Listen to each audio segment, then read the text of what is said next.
Bible tells us to be fruitful and multiply, but then it also tells us to not even get a hint of sexual immorality, and that if we see sin, that we should flee from it, not see how long we can resist it. So let me get this straight. Is God saying that we can't have fun, that we can't enjoy ourselves? It couldn't be further from the truth, and so I want to talk about it because God is actually the creator of fun. So to say that God doesn't want us to have fun is kind of almost an oxymoron. If you don't know what that word means, look it up.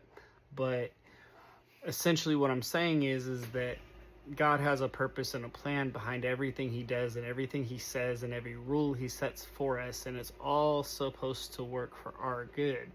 However, the problem is that we see God's perfect gifts. We don't fully understand everything. And like Icarus flying too close to the sun, we essentially go too close to the sun ourselves and get burnt. Our wax wings fall off and we plummet to our demise.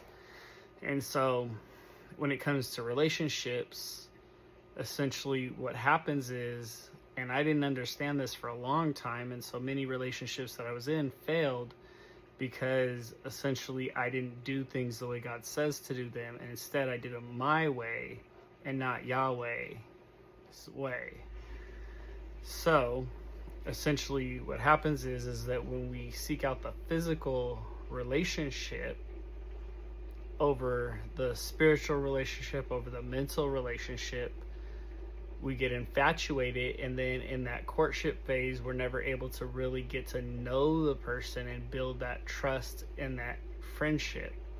Now, I don't know about you, but I know any relationship I have has to have a level of trust in it, otherwise it's not going to work, because through trust we can feel more comfortable to communicate, and when we communicate and we're trusting each other, then things are flowing smoothly.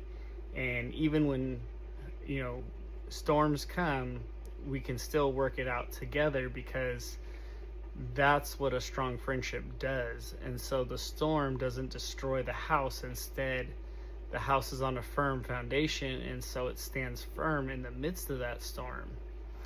And so I say this to say that it's like having a garden. If a weed pops up, it might look like another plant, but if you leave it unchecked, it'll eventually take over the garden, choking out all other types of flowers and plants until all you have left is a garden full of weeds. Hopefully you hear what I'm saying if you have ears to hear and eyes to see.